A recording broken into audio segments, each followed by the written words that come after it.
ونشهد أن لا إله إلا الله وحده لا شريك له ونشهد أن سيدنا ومولانا محمدا عبده ورسوله أرسله الله تعالى بالحق بشيرا ونذيرا وداعيا إلى الله بإذنه وسراجا منيرا أما بعد فقد قال الله تبارك وتعالى في شأن حبيبه تشريفا وتكريما وتخبرا وآمرا إن الله وملائكته يصلون على النبي يا أيها الذين آمنوا صلوا عليه وسلموا تسليما اللهم صل على سيدنا محمد وعلى آل سيدنا محمد وبارك وسلم اللهم صل على سيدنا محمد وعلى آل سيدنا محمد وبارك وسلم اللهم صل على سيدنا محمد وعلى آل سيدنا محمد وبارك وسلم أما بعد فقد قال الله تبارك وتعالى في محكم تنزيله وهو أصدق الصادقين ألا إن أولياء الله لا خوف عليهم ولا هم يحزنون الذين آمنوا وكانوا يتقون لهم البشرى في الحياة الدنيا وفي الآخرة لا تبديل لكلمات الله ذلك هو الفوز العظيم صدق الله المولانا العزيز الكريم وبلغنا حبيبه النبي الكريم ونحن على ذلك من الشاهدين والشاكرين والحمد لله رب العالمين. معزز سامعین کرام، ناظرین کرام، اللہ رب العزت کا بے انتہا فضل و کرم ہے کہ اس نے ہمیں سرکار دو عالم نور مجسم تاجدار مدینہ راہ قلب و سینہ جن کا معطر پسینہ صلی اللہ تعالی علیہ وسلم کے امت میں پیدا فرمایا اور ہمیں آپ کا امت کی ہونے کا فخر و شرف عطا فرمایا، ساتھ ہی ساتھ اہل سنت و جماعت سے وابستہ کیا اور ہمیں سلطان الاولیاء حضور سیدنا غوث الثقلین رضی اللہ تعالی عنہ کا ذکر خیر کرنے کی توفیق عطا فرمائی۔ ناظرین کرام، یہ مجلس اس میں اللہ تعالیٰ کی رحمتوں کا نزول ہو رہا ہے، اس کی وجہ یہ ہے کہ اللہ کے محبوب کا ذکر یہاں پر ہو رہا ہے۔ روایت میں آیا ہے کہ حضور صلی اللہ علیہ وسلم فرماتے ہیں عند ذکر الصالحین تنزل الرحمہ، کہ اللہ والوں کے یاد کے وقت، اللہ تعالی والوں کے ذکر کے وقت رحمت نازل ہوتی ہے، اللہ کی رحمت کا نزول ہوتا ہے۔ تو ناظرین، یہ بابرکت مجلس ہے، اس میں آج کے مناسب سے چند باتیں عرض کرنا چاہوں گا کہ اللہ تعالیٰ قرآن مجید میں فرماتا ہے الا ان اولیاء اللہ لا خوف علیہم ولا هم يحزنون، خبردار ہو جاؤ کہ اللہ کے اولیاء کو نہ خوف ہوتا ہے نہ وہ غمزدہ ہوتے ہیں۔ اللہ کے اولیاء کو نہ خوف ہوتا ہے نہ غمزدہ ہوتے ہیں، نہ وہ غمزدہ ہوتے ہیں۔ الذین آمنوا وکانوا یتقون، وہی ہے جو ایمان لائے اور تقوی اختیار کیے۔ تو ناظرین کرام، اللہ نے بتایا کہ اس کے اولیاء کو کوئی خوف نہیں ہوتا نہ کوئی اسے غم ہوتا ہے۔ تو اب یہ دیکھنا ضروری ہے کہ اولیاء کسے کہتے ہیں، اولیاء کسے کہتے ہیں، ہمیں اولیاء کی ڈیفینیشن کیا ہے یہ معلوم کرنا ضروری ہے، کیونکہ ہم یہ ڈیفینیشن نہیں معلوم ہوتا، اس کی تعریف نہیں معلوم ہوتی کہ ولی کسے کہتے ہیں، ہم ہر شخص کو ولی سمجھنے لگتے ہیں، ہر کسی کو ہم قطب سمجھنے لگتے ہیں۔ یہ اولیاء جو ہے ولی کی جمع ہے، اولیاء پلورل ہے، ولی سنگولر، ولی کی جمع اولیاء ہے۔ ولی کسے کہتے ہیں؟ ولی میں اس کے معنی ہیں، لغت میں، ڈکشنری میں، وکیبلری میں اس کا معنی ہے کہ قریب کو، قریب کو ولی کہتے ہیں، مدد کرنے والے کو ولی کہتے ہیں، دوست کو ولی کہتے ہیں، جس کے ذمے کوئی نظام ہو، جس کے ذمے کوئی کام ہو، جو ایک سسٹم چلا رہا ہو، اس کو بھی ولی کہتے ہیں۔ اتنے لوگ سنتا ہے اور بہت سے معنی ہیں۔ یہ تو قرآن کے بارے میں اللہ تعالیٰ فرماتا ہے لو كان البحر مدادا لكلمات ربي لنفد البحر قبل ان تنفد كلمات ربي ولو جئنا بمثله مددا۔ اگر یہ سمندر، یہ سات سمندر اللہ کی کلمات، اللہ کے قرآن کے معنی لکھنے کے لیے سیاہی بنا دیا جائے، انک بنا دیا جائے، لو كان البحر مدادا لكلمات ربي لنفد البحر قبل ان تنفد كلمات ربي، تو یہ سمندر جو ختم ہو جائیں گے لیکن اللہ کے کلمات اور اس کے معنی ختم نہیں ہوں گے۔ ولو جئنا بمثله مددا، اگرچہ ہم اور اسی طرح ڈبل انک لے کر آ جائیں تب بھی جو ہے اللہ کے کلمات ختم نہیں ہوں گے۔ تو یہ ولی کا ولی اولیاء جو لفظ ہے کہ قرآن میں موجود ہے، اس میں ہزاروں حکمتیں ہیں، ہزاروں معنی ہیں۔ ہمیں ہمارے علم کے حساب سے ہمارا کتنا علم، اس کے حساب سے ہم بتا رہے ہیں کہ چند معنی ہیں۔ ایک دوست کہتے ہیں ولی کو، ایک قریب کو ولی کہتے ہیں، ایک قریب کو ولی کہتے ہیں، اور مدد کرنے والے کو ولی کہتے ہیں، اور جس کے ذمے نظام کائنات ہو، جس کے ذمے کوئی سسٹم ہو، یعنی چلانا ہو، جس کا انتظام ہو، اس کو بھی ولی کہتے ہیں، یعنی متولی کو بھی ولی کہتے ہیں۔ تو ناظرین کرام، تو ہمیں ڈکشنری میں جو ولی کسے کہتے ہیں یہ پتہ چل گیا۔ اب ہم ہر شخص کو ولی سمجھتے ہیں جو کہ جو لباس اولیاء اللہ کے لباس میں آ جاتا ہے اسے ولی سمجھتے تھے۔ پہلے پہلے زمانے میں لوگوں کو معلوم تھا کہ ولی کسے کہتے ہیں، ولی کی پہچان کیا ہے، ولی کو کیسے پرکھنا ہے، کون اللہ والا ہے، کون اللہ کا دشمن ہے، کون اللہ سے ملانے والا ہے، کون اللہ سے دور کرنے والا ہے، پتہ تھا لوگوں کو۔ پھر وقتاً فوقتاً زمانہ گزرتا گیا تو جعلی لوگ آنے لگے، تو وہ لوگ کیا کرنے لگے، اولیاء کا لباس پہن لیا، انہوں نے ولیوں کا لباس پہن لیا، اور اندر سے تھے شیطان، اندر سے برے تھے لیکن ولیوں کا لباس آ کر بیٹھ گئے۔ تو پتہ چلتا ہے کہ لوگوں کو اس میں دھوکہ کھانے کہ یہ ظاہر میں تو ولی دکھتا ہے، اس کا ظاہر ولی ہے، باطن میں تو یہ شیطان ہے، لوگ دھوکہ کھا رہے تھے۔ لیکن اور زمانہ گزرتا گیا تو لوگ جو ہے اس کا ظاہر سے بھی دھوکہ کھا رہے ہیں، لوگوں کو پتا نہیں کہ ظاہر ولی کا جو ظاہر کیسا ہو تو وہ بھی نہیں پتا، اتنی حالت ہو گئی۔ اب ولی کا ڈیفینیشن سنیے، ولی شریعت میں کس کو کہتے ہیں، اسلام میں ولی کس کو کہتے ہیں؟ ولی اس مومن کامل کو کہتے ہیں، اس مومن کامل کو کہتے ہیں جو عارف باللہ ہو، وہ مومن مومن کامل جو عارف باللہ ہو. مومن کامل جس کا ایمان کمپلیٹ ہو, جس کا ایمان کمپلیٹ ہو, جس کے اعمال شریعت کے مطابق ہو, وہ مومن کامل جو عارف باللہ ہو, جو اللہ کی معرفت رکھتا ہے, جو اللہ کا عرفان رکھتا ہے, جو علم لدنی رکھتا ہے, جو علم تصوف رکھتا ہے, اور اپنے آپ کو گناہوں سے بچائے ہوئے ہے, جو گناہوں سے پرہیز کرتا ہے, برائیوں سے پرہیز کرتا ہے, برے کاموں سے بچتا ہے, اجتناب کرتا ہے, برائی کے ارتکاب سے اجتناب کرتا ہے, بچتا ہے, اور اپنے نفس کو نفسانی خواہشات سے روکے رہتا ہے, اس کو ولی کہتے ہیں. کتنی چیزیں ہیں؟ مومن کامل, پہلی شرط کیا ہے؟ مومن کامل ہونا.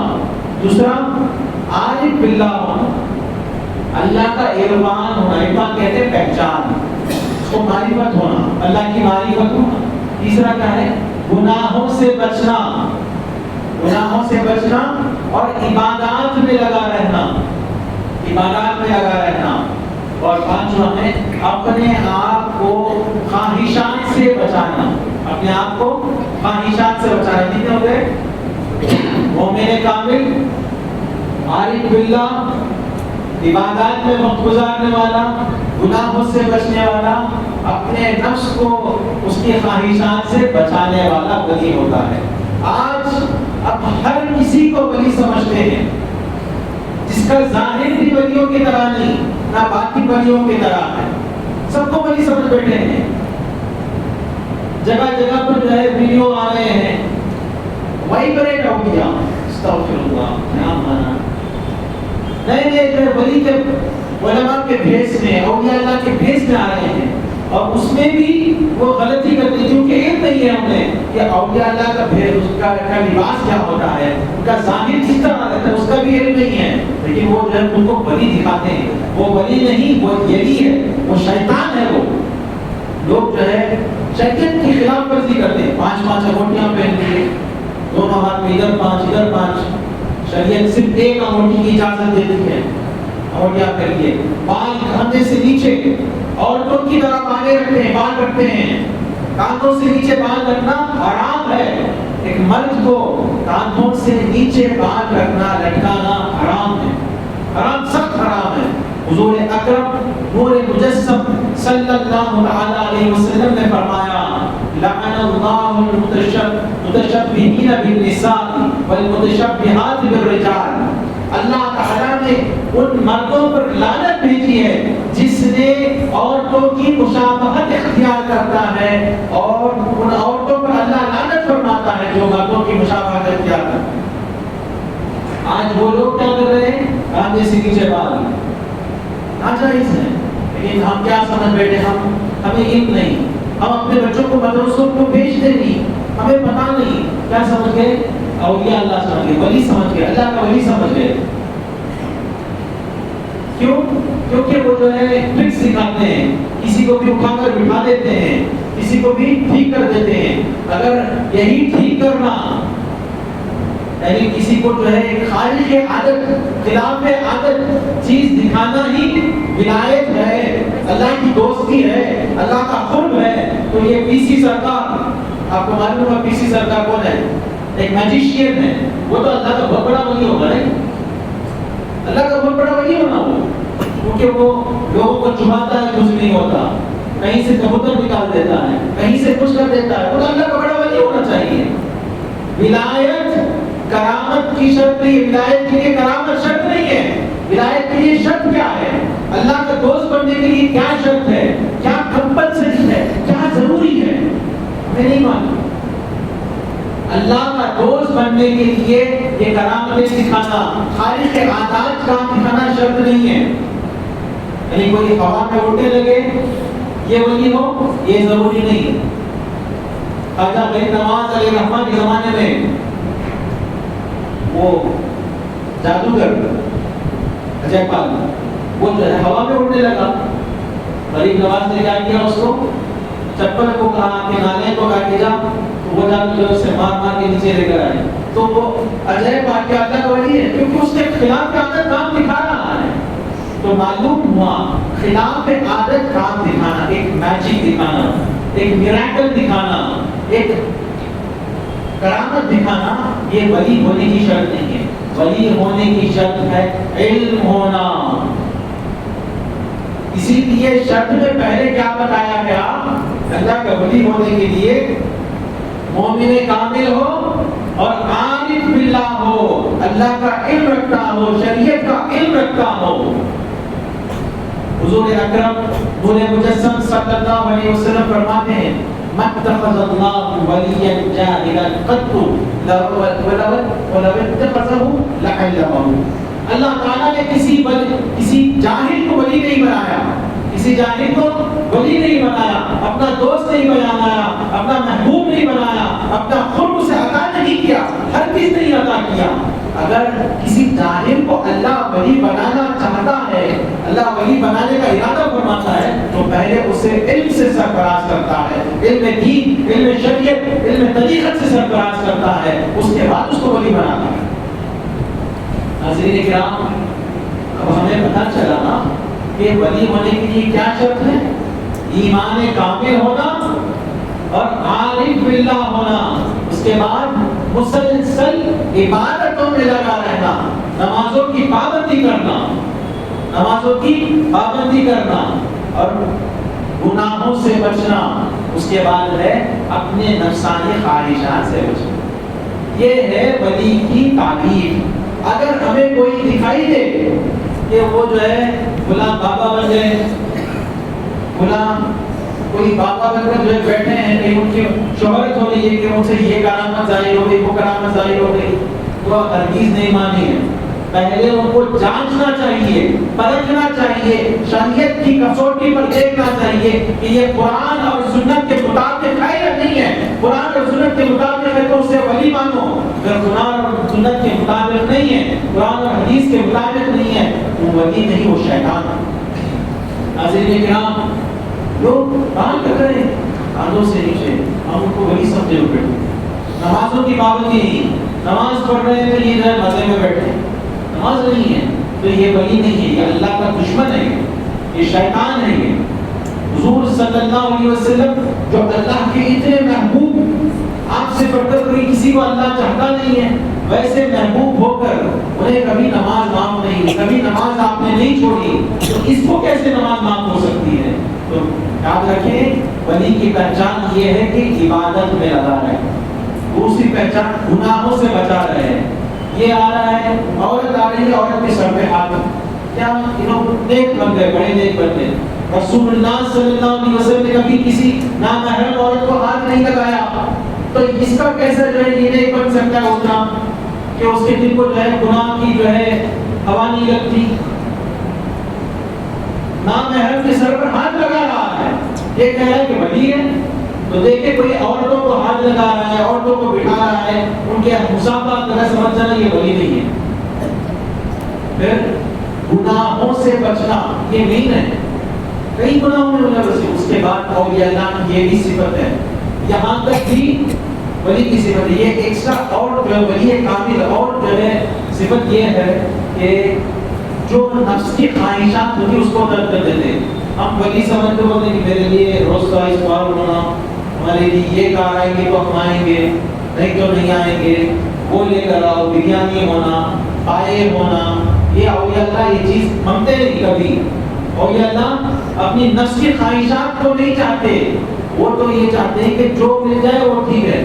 ان کے لیے دال اور مرغی برابر ہے. جیسے کہ ہمارے آپ کے آقا حضور غوث الثقلین رضی اللہ تعالیٰ عنہ کی بارگاہ میں ایک عورت آئی اور آ کر اس نے کہا کہ اپنے بیٹے کو تربیت کے لیے چھوڑا، اس کی روحانی تربیت، اس کی ظاہر و باطن کی تربیت کے لیے آپ کے خانقاہ میں چھوڑا. عورت چلی گئی اپنے بیٹے کو چھوڑ کر. بیٹا غوث پاک کے مدرسے میں، غوث پاک کے خانقاہ میں پڑھ رہا تھا، کیا ولی بنتا تھا، اللہ جانے کتنا اس کا مقام بلند ہو رہا تھا. ایک عرصے کے بعد وہ عورت واپس اپنے بیٹے سے ملاقات کے لیے آئی. آ کر دیکھتی کہ بیٹا جو ہے جب چھوڑ کر گئی تو موٹا تازہ اچھا تھا، اب سوکھا ہو گیا، دبلا ہو گیا. اور دیکھتی ہے کہ بیٹے کے ہاتھ میں جو سوکھی روٹی ہے، اچھا دیکھتی ماں تو خاموش ہوتی، بیٹے کے ہاتھ میں سوکھی ہوتی ہے، سوچ رہی تھی کہ شاید مدرسے میں یہی ملتا ہے، یہی کھانا ہے سب کے لیے، یہی ہوگا۔ اندر جا کر دیکھے تو غوث پاک اور آپ کے جو احباب ہیں مرغی مسلم میں تناول کر رہے تھے، کھا رہے تھے، اور ہڈیاں ہیں، کھا کر ہڈیاں پڑی ہوئی ہیں، اور ماں کو جو ہے اس کی ممتا جو ہے اس کی اجاگر ہوئی، اس کا جوش آ گیا، اس نے کہا کہ میں نے میرے بیٹے کو آپ کے حوالے کیا تھا، آپ تو مرغی کھا رہے ہیں، آپ مرغی مسلم کھا رہے ہیں، اور میرے بیٹے کو سوکھی روٹی، یہ کیسا انصاف ہے؟ تو غوث پاک نے کیا کیا، آپ نے مرغی کے اوپر ہاتھ پھیرا، جو ہڈیاں تھے اس کے اوپر ہاتھ پھیرا، اللہ تعالیٰ کے حکم سے وہ جو ہے مرغی بن گئی، زندہ ہو گئی، مرغی زندہ ہو گئی۔ تو پھر اس کے بعد غوث پاک نے کہا کہ جب وہ لڑکا اس مقام پر پہنچے گا، جب اس کے لیے دال اور مرغی برابر ہوگی، یعنی مرغی کھائے تو بھی اتنا مزہ، اس کا مزہ، اس کی لذت لینا وہ نفس کو فیل نہیں ہوگا، میں مرغی کھانے والا ہوں، آج میں مرغی مسلم کھاؤں گا، آج تندوری کھاؤں گا، یہ اس کی فیلنگ نہیں آتی۔ اور دال دال روز چار چٹنی، ایسا نہیں، دال کو بھی ویسے ہی کھا رہا ہے، مرغی کو بھی ویسے ہی کھا رہا ہے، تو دونوں فیلنگ اس کے برابر ہے۔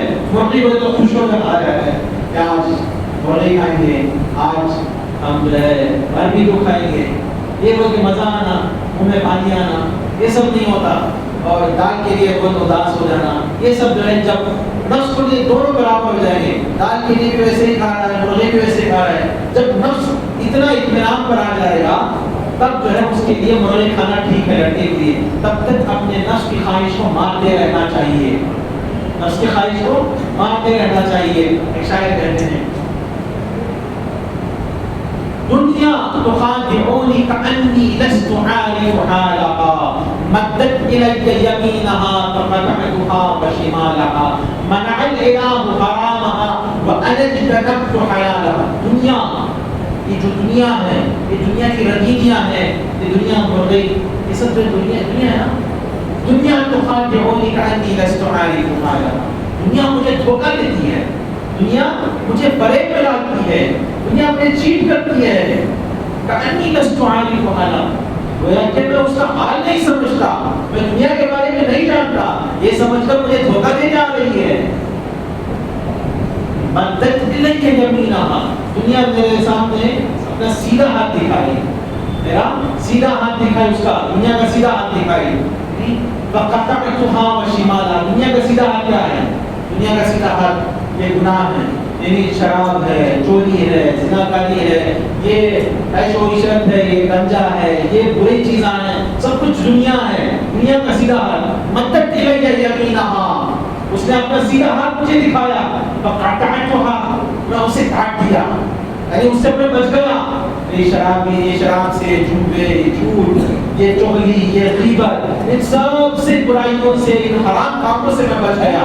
فقطعتها وشمالها، میں کیا کیا، دنیا حرام کاموں کو میرے سامنے لے کر آئی تو میں اس کے حرام کو چھوڑ دیا اور میں اس کے حلال کو بھی چھوڑ دیا، یعنی حلال میں جو جائز کام ہے، یعنی مجھے ضرورت تھی کھانے کی، میں نے پیٹ بھر کر کھانا، یعنی یہاں تک گلے تک کھانا جائز ہے، جائز ہے، لیکن میں نے کیا کیا، میں نے پیٹ بھر تک نہیں کھایا، میں جو ہے چھوٹے کم کھانے سے میں اکتفا کر لیا، لیکن میرا نفس کہہ رہا تھا کہ میں آج ایک مرغی کھا لوں، میں آج مٹن کھا لوں، آج میں بریانی کھا لوں، لیکن میں بریانی نہیں کھایا، میں جو ہے سوکھی روٹی کھا لیا، میں جو ہے باسی کھانا کھا لیا، یعنی میرے نفس کی خواہش کو میں نے پورا نہیں کیا۔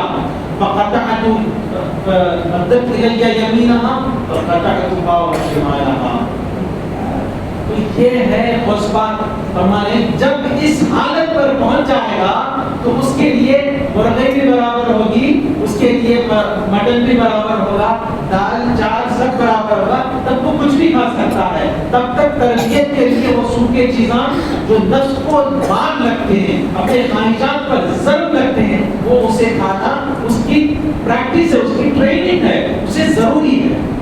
تو آج ہمارے زمانے میں کیا ہو گیا، ایک ولی بولے تو اس کے سامنے انہیں خود بول دیتا